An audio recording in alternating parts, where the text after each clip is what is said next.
अब अगर हमें कोई डाटा दे रखा है और इससे हमें मोल फ्रैक्शन, मोलालिटी, मोलैरिटी या हमें परसेंटेज निकालना हो तो वो कैसे निकालेंगे वो देखते हैं। सबसे पहले तो हमें डाटा को पढ़ के हमें निकालना है कि सॉल्यूट क्या है, सॉल्वेंट क्या है, सॉल्यूशन क्या है, ये चीज़ें निकालनी है। तो H2SO4 जो 3 ग्राम दे रखे हैं वो हमने डिज़ोल्व किया है 600 cc ऑफ सॉल्यूशन के अंदर। ठीक है, तो सबसे पहले ये जो हमने डिज़ोल्व किया है ये होता है हमारा सोल्यूट। तो सोल्यूट कितना हो गया 3 ग्राम्स। ठीक है, अब आगे dissolve in 600 cc of solution. तो 600 cc है सोल्यूशन का, तो सोल्यूशन क्या हो गया हमारा 600 cc।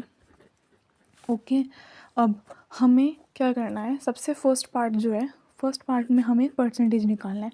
तो परसेंटेज का फॉर्मूला क्या था, सॉल्यूट हम ग्राम में भी ले सकते हैं, सीसी में भी ले सकते हैं, कुछ भी कर सकते हैं।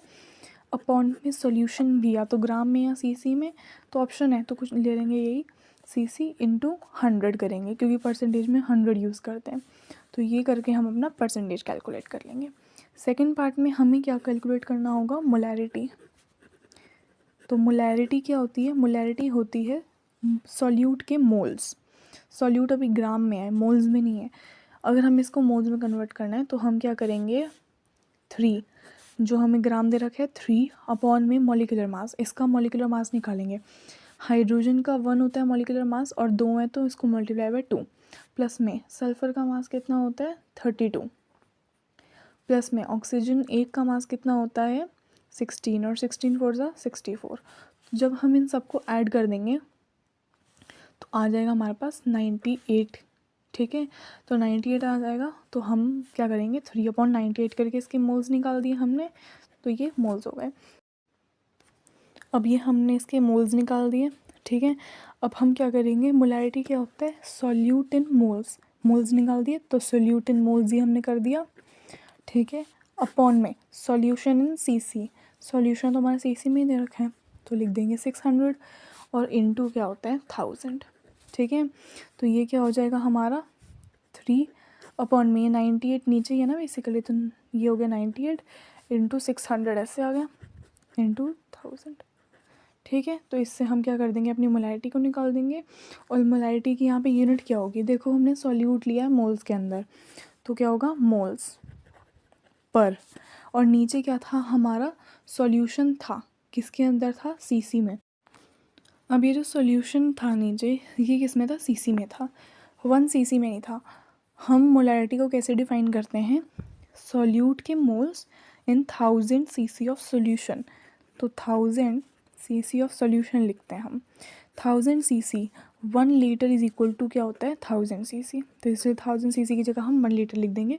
तो यहाँ पे क्या आ गया मोल्स पर लीटर। ठीक है, तो मोलैरिटी की यूनिट क्या होती है मोल्स पर लीटर। इस तरीके से हमने मोलैरिटी निकाल दी। ठीक है, अब बात आती है मोलैलिटी की। अब मोलैलिटी क्या होती है, मोलैलिटी होती है मोल्स ऑफ सोल्यूट। तो सोल्यूट का मोल्स क्या थे 3/98। ठीक है, अपॉन में आता है सॉल्वेंट इन ग्राम्स। तो अभी हमें सॉल्वेंट निकालना है।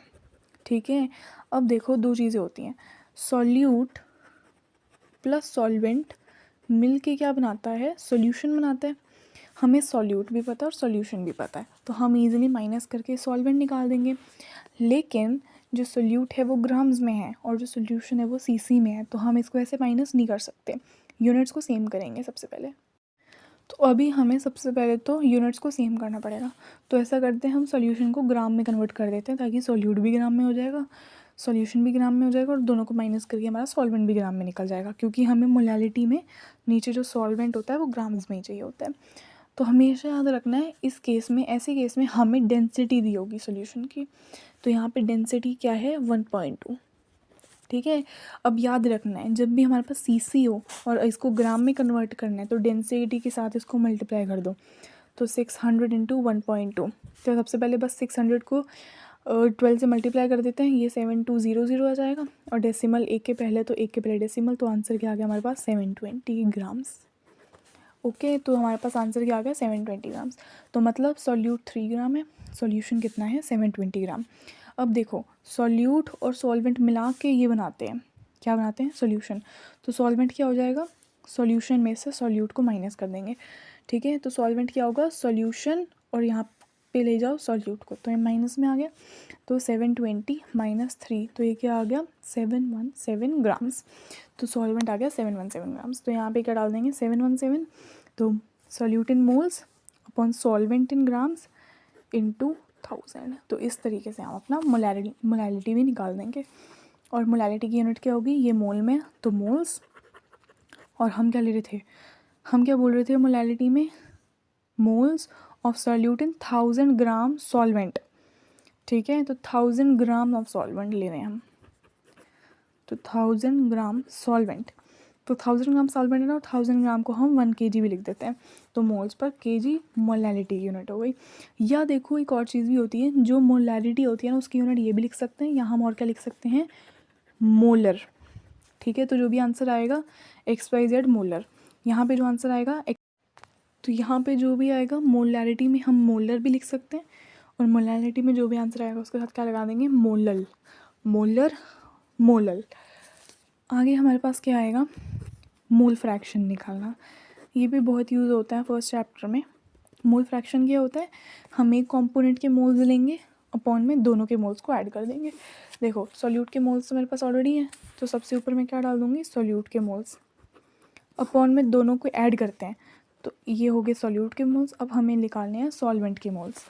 सॉल्वेंट क्या है, 717 है, 717 ग्राम्स है ना सॉल्वेंट।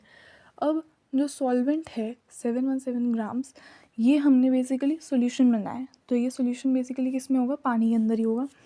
तो पानी का मास कितना होता है, 18 ग्राम्स, ठीक है।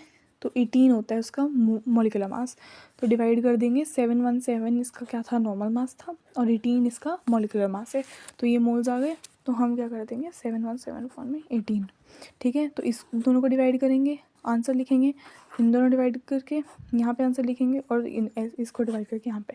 तो इस तरीके से हम सॉल्व कर लेंगे इसको। तो ये मोल फ्रैक्शन हो गया। तो ये 4 हमारी कंसंट्रेशन यूनिट्स हैं जो कि हम एक गिवन डेटा से ईजिली निकाल सकते हैं, ठीक है।